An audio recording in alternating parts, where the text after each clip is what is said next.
بسم اللہ الرحمن الرحیم۔ السلام علیکم۔ ابرار رشید آپ کی خدمت میں حاضر ہے اور آپ سے ریکویسٹ کہ اگر ابھی تک آپ نے چینل کو سبسکرائب نہیں کیا تو سبسکرائب کرنا مت بھولیے گا اور جو بیل آئیکن ہے اس کو بھی ضرور پریس کیجیے گا، اور اگر آپ کو ویڈیو پسند آئے تو لائک کا بٹن بھی دبا دیجیے گا۔ آپ کا بہت بہت شکریہ۔ یو اے ای ایک ایسا ملک ہے، دنیا کے بہت سے ممالک ہیں ایسے جو کہ میں سمجھتا ہوں کہ اگر کلی طور پر نہیں تو میں سمجھتا ہوں کہ 80% تک وہ ایک ویلفیئر سٹیٹ ہے۔ نہ صرف وہ اپنے شہریوں کے لیے، کووڈ کے دنوں میں ہم نے دیکھا، اس کے بعد کے جو حالات، جو لوگ ابھی حالیہ جو پیٹرول پرائسز کا جو بحران آیا یو اے ای میں بھی، اس کے بعد جس طرح انہوں نے اپنے یعنی اماراتی شہری ہیں ان کے لیے جس طرح کے اقدامات کیے، وظائف بڑھائے، بچوں کی فیسیں حکومت نے دینے کا جو ہے فیصلہ کیا، بہت یعنی بے روزگاری الاؤنس وغیرہ، گھروں کے کرائے، بجلی، گیس، پانی، ان سب کے بلز حکومت نے اپنے ذمہ لے لیے۔ لیکن اب یو اے ای کی حکومت نے ایک ایسا اقدام اٹھایا ہے کہ جس کی جتنی بھی تعریف کی جائے کم ہے۔ ہم لوگوں کے ہاں روٹی کا سب سے بڑا مسئلہ ہے، اور اس وقت دبئی میں ایک تحریک، ایک کیمپین شروع کی گئی ہے جس کے تحت لوگوں کو مفت روٹیاں فراہم کی جائیں گی۔ کیسے فراہم کی جائیں گی؟ ویڈیو میں آپ دیکھ رہے ہوں گے کہ اسپیشلی تیار کی گئی وینڈنگ مشین ہے، اس کے اندر یہ روٹیاں بنیں گی اور ضرورت مند اور جو کام کاج کرنے والے ہیں مختلف جگہوں پر ان کو یہ روٹیاں مفت ملیں گی۔ ابتدائی طور پر دبئی میں 10 ایسی مشینیں نصب کی گئی ہیں۔ یہاں پر میں یہ بتاتا چلوں کہ شیخ محمد بن راشد گلوبل انیشیٹو نام کا ایک فنڈ ہے، ایک ادارہ ہے جس کے تحت یہ انیشیٹو لیا گیا ہے، اور اس میں کوئی قید نہیں ہے کہ وہ آپ کا کوئی آئی ڈی نہیں چیک کرے گا کہ جی آپ امیر ہیں کہ غریب ہیں، لیکن ظاہر ہے جو ضرورت مند ہوگا وہی وہاں سے روٹی لے گا۔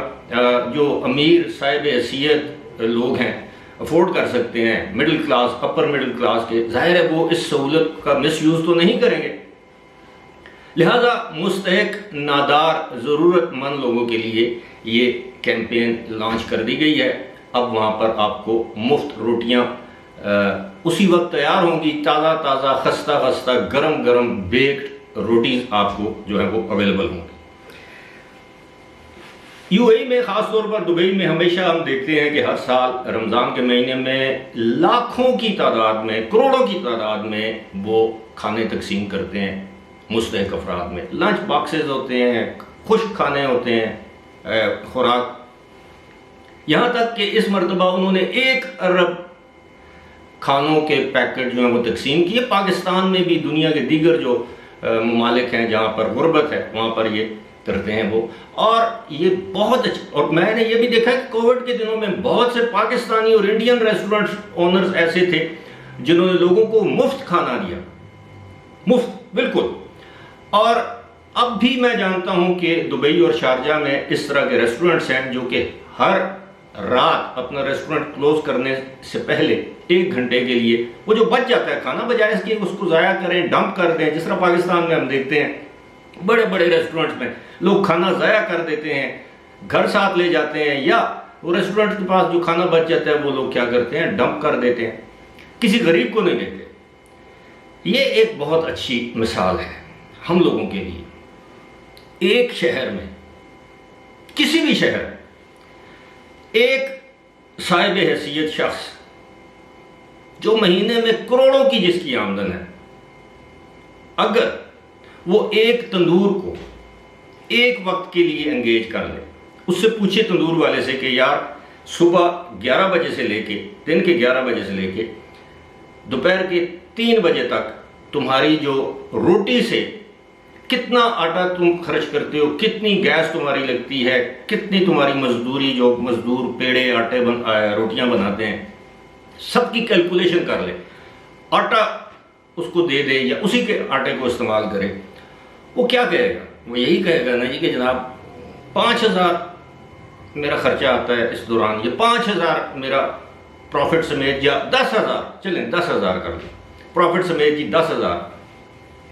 تو کیا کوئی مخیر شخص ایک دن کے لیے اس تندور کو استعمال کر کے اس دوران اگر 1,000 2,000 3,000 5,000 روٹی جو ہے غریبوں میں مفت دے دے؟ صرف روٹی کی میں بات کر رہا ہوں، تو کتنا بڑا ثواب کا کام ہے، کتنے بھوکوں کا پیٹ جو ہے وہ بھر جائے گا. اسی طرح کوئی شخص کسی حلیم والے کو، کسی نہاری والے کو، کسی چنے جو لاہور میں یا مختلف جگہوں پہ چھولے چنے جو بھی آپ کہیں، اس کو انگیج کر لے، اس سے کہے کہ یار یہ تمہارا پورا جو پتیلا ہے یا دیگ ہے یہ میں خرید لیتا ہوں، اس کی قیمت بتاؤ. وہ کہے گا جی 5,000 اتنی ہوگی. چلیں اس کا بھی کوئی ایک شخص وہ اس کو خرید لے اور غریبوں میں مفت تقسیم کرے.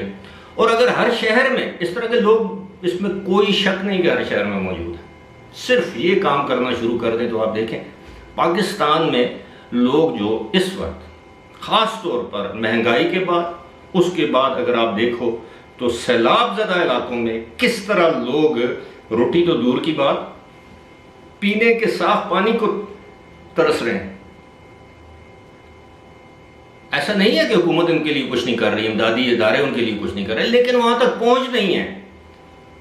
اب آپ خود اندازہ کریں کہ جس ملک کی آبادی 22-23 کروڑ ہو، اس میں سے 3.25-3.5 کروڑ جو لوگ ہیں وہ سڑکوں پر کھلے آسمان کے نیچے یا کیمپوں میں اس وقت مجبوراً اپنی زندگی بسر کرنے پر تیار ہیں، جن کے مال مویشی بہہ گئے ہیں، جن کی فصلیں تباہ ہو گئی ہیں، ان کا کوئی پرسان حال نہیں. یہ صرف حکومتوں کا کام نہیں، اور ہم لوگ اپنے عللوں تللوں میں اس قدر مشغول ہیں. آج بھی اگر آپ شادیوں پہ جائیں، ایون جہاں پر ون ڈش پارٹی کی قدغن ہے، کتنا کھانا ضائع ہوتا ہے. کبھی ہم نے سوچا ہے چیلم پہ لوگوں کے عزیز فوت ہو جاتے ہیں، ان کے چیلم پہ لاکھوں روپیہ لگا دیتے ہیں، لیکن اگر اسی چیلم پر 8-10 غربا آ جائیں تو ان کا ہم دھتکار دیتے ہیں، نکال دیتے ہیں کہ جاؤ. تو یہ کیا، کون سی خیرات، کون سا صدقہ، اس کو اللہ تعالیٰ کیسے قبول کرے گا؟ جو ہم جیسے سفید پوش جو الحمدللہ افورڈ کر سکتے ہیں، ان کو ہر چیز، ان کے لیے ہر نعمت اپنی ان کی ٹیبل پر وہ میسر کر دیتے ہیں، مہیا کر دیتے ہیں. لیکن جو مستحق ہیں، جو بھوکے ہیں، جنہوں نے 2 وقت سے کھانا نہیں کھایا اور سفید پوشی کی زندگی گزار رہے ہیں. سفید پوشی یہ نہیں ہوتی کہ آپ نے سفید کپڑے پہن لی، معاورتاً میں کہہ رہا ہوں، ان کے لیے ہم کچھ نہیں کرتے. لہذا ہمیں سیکھنا چاہیے. آپ یقین کیجئے، جس ملک میں اندازہ کریں ایک امیر شخص، میں کسی کا نام نہیں لیتا، ایک امیر شخص کسی اپنے جائز یا ناجائز کام کے لیے کسی بھی حکومتی عہدیدار یا اہلکار کو 4-5 ارب روپے کی رشوت دے سکتا ہے. کیا وہ اللہ کو راضی کرنے کے لیے اس طرح کے معاملات نہیں چلا سکتا؟ یا آپ یوں سمجھیے کہ ایک صنعت کار، انڈسٹریل، میں یہ نہیں کہتا کہ وہ لوگ کر نہیں رہے، کر رہے ہیں، لیکن زیادہ لوگ اگر اس میں اپنا حصہ ڈالیں، جو شخص جس کی مہینے کی 1 کروڑ آمدن ہے، اس پہ سے وہ کہہ دے کہ جی 10 لاکھ جو ہے وہ میں اللہ کی رضا کے لیے، غریبوں کے لیے میں مختص کرتا ہوں. خود فلاور ملوں سے آٹا لے کر آئے، تندوروں کو دے، اپنے 2-4 تندور بنا کے اپنے ملازم رکھ لے، لوگوں کو کم از کم فری روٹی دے دے، 2-4 کچن باورچی خانے بنوا دے جن میں اور کچھ نہیں تو دال اور یہ جو چنے ہیں، خیر وہ بھی سستے اب نہیں، لیکن لوگوں کا نظام چل سکتا ہے. آپ یقین کیجئے اس سے بڑی عبادت اور کوئی ہو نہیں سکتی. کہ آپ نے وہ سن رکھا ہوگا وہ واقعہ کہ رسول پاک کے دور میں وہ کوئی عورت تھی جو جس کا چال چلن ٹھیک نہیں تھا، لیکن جب وہ انتقال کر گئی تو لوگوں نے کہا کہ یہ تو جہنمی ہے. رسول پاک نے کہا نہیں، یہ جنت میں جائے گی. لوگ صحابہ کرام نے پوچھا یا رسول اللہ صلی اللہ علیہ وآلہ وسلم، یہ آپ کس طرح کہہ رہے ہیں؟ انہوں نے کہا کہ تمہیں نہیں پتا یار، یہ روزانہ ایک بھوکے کتے کو کھانا کھلاتی تھی. کتے کو کھانا کھلانے کا اتنا بڑا درجہ آپ پا سکتے ہیں، تو اب جو انسان ہے، کسی بھی انسان، میں مذہب کی بات نہیں کر رہا، کوئی مسلمان ہے، ہندو ہے، سکھ ہے، عیسائی ہے، کسی بھی مذہب سے تعلق رکھتے ہیں، اگر آپ اس کو کھانا کھلائیں گے تو کتنا اجر آپ کو ملے گا. لیکن ہمیں صرف اور صرف لالچ ہے کس چیز کی؟ دولت کی، اقتدار کی، اختیار کی، بڑے بڑے گھروں کی، محلات کی، بڑی بڑی گاڑیوں کی، فارم ہاؤسز کی، پارٹیز کی، اچھے لباس کی. لیکن یہ نہیں سوچتے کہ سب کچھ ادھر ہی رہ جانا ہے. جس رات یا جس دن آپ کی آنکھیں بند ہوئیں تو پیچھے کیا پتا، آپ کے پیچھے کوئی ہاتھ اٹھانے والا بھی ہوگا، کلمہ خیر کہنے والا بھی ہوگا کہ نہیں ہوگا. میری اس ویڈیو کو آپ یہ مت سمجھیے گا کہ میں کسی مبلغ کے طور پر یہ ساری باتیں کر رہا ہوں. انسان کا دل دکھتا ہے. ہم اپنے دائیں بائیں جب اس طرح کے غریب لوگوں کو دیکھتے ہیں جو یہ کہتے ہیں جی کہ صرف بقرہ عید پہ، بڑی عید پہ اگر ہمیں کوئی گوشت دے دے تو کھا لیتے ہیں، اس کے علاوہ سال بھر گوشت کھانے کا تصور نہیں کر سکتے. اب تو گوشت تو دور کی بات، دال کھانے کو لوگ ترس رہے ہیں، سوکھی روٹی کھانے کو لوگ ترس رہے ہیں. میں ایسے لوگوں سے مل چکا ہوں جو سوکھے ٹکڑے جو ہوتے ہیں ان کو پانی میں بھگو کر آج کل کھا رہے ہیں. یہ صورتحال ہے.